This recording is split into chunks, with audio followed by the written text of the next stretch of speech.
there's 17 parables that are unique to Luke. Luke picks up these parables, and I want to check this out a little bit in terms of the parables that are unique and which ones I'd like for you guys to know. These are famous parables, and they're only found in Luke. These parables are only found in Luke. The first one is the parable of the Good Samaritan. We'll be talking more about that in just a few minutes here. But the parable of the Good Samaritan, well-known parable, only found in Luke. That's one you should know. That's a famous parable. We'll talk more about that later, but that's a famous parable. The rich fool's barns, that's not quite as up to the level of the Good Samaritan, but the rich fool's barns. This guy is rich. He considers everything. He's going to build bigger barns, and basically God says, hey, it's not going to do you much good because your soul is going to be required of you tonight. And when you're dead, as they say, you can't take it with you. And so this guy's all his plans for the future and building bigger barns and stuff. He's going to die, and just shows kind of the rich fool's barns kind of thing. Here's another major one. This is the prodigal son.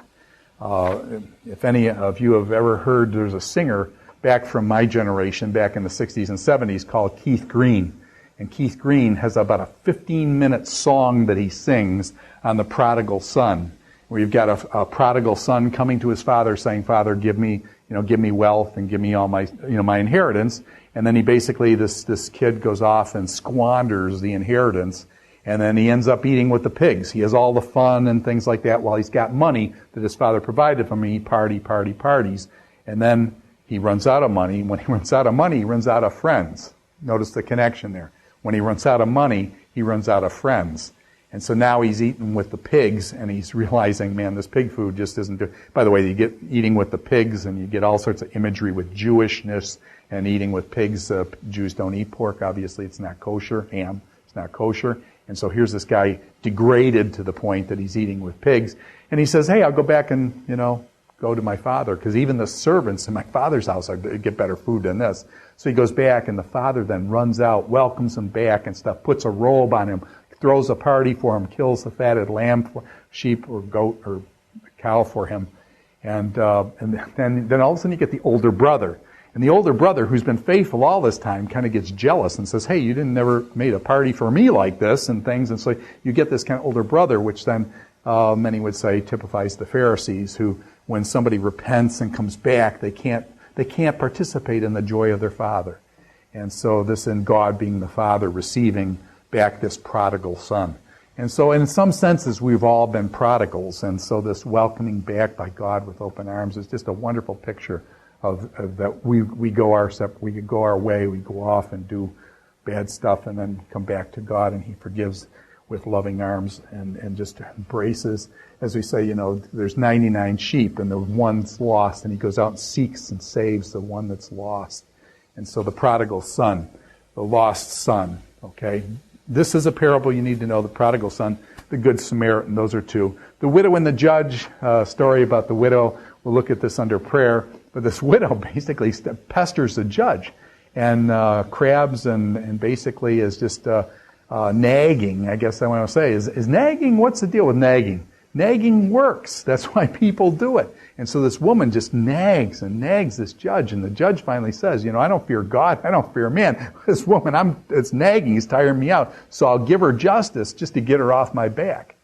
And then the story turns and says, how much more will our loving Heavenly Father give us what we seek if we come to Him with persistence and things like this woman, this widow.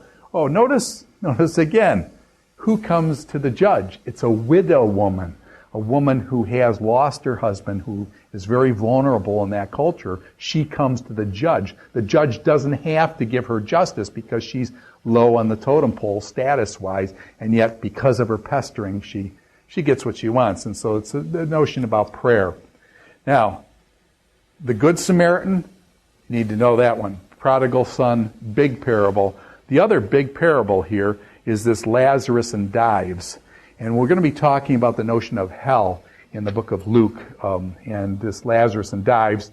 Notice, actually, this Dives, the guy is actually not named in the narrative. And there's a rich man, the rich man is Dives, and Lazarus is a poor beggar who comes to beg for food from the guy and eats the scraps that fall under his table. The guy's a beggar. Lazarus is a beggar.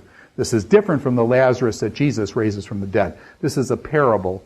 The guy's name is Lazarus. It's interesting. Lazarus, the poor man, is named. The rich man is not named, although the church has given him this name Dives later on, but that he was not named in the text.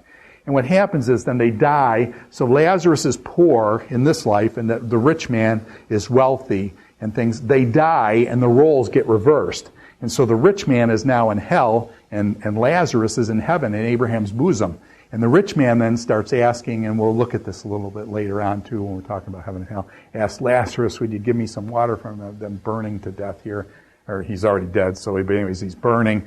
And he says, I want to go back and tell my brothers about this place so they don't come here and things like that. Go back and tell my brothers, please, and things like that. So you get this story of basically about hell, a parable about hell here. And that's, again, found nowhere else, but it's a famous parable. These are probably the three most famous parables that I'd like you to know. The Good Samaritan, obviously, prodigal son, very famous, and Lazarus and the rich man.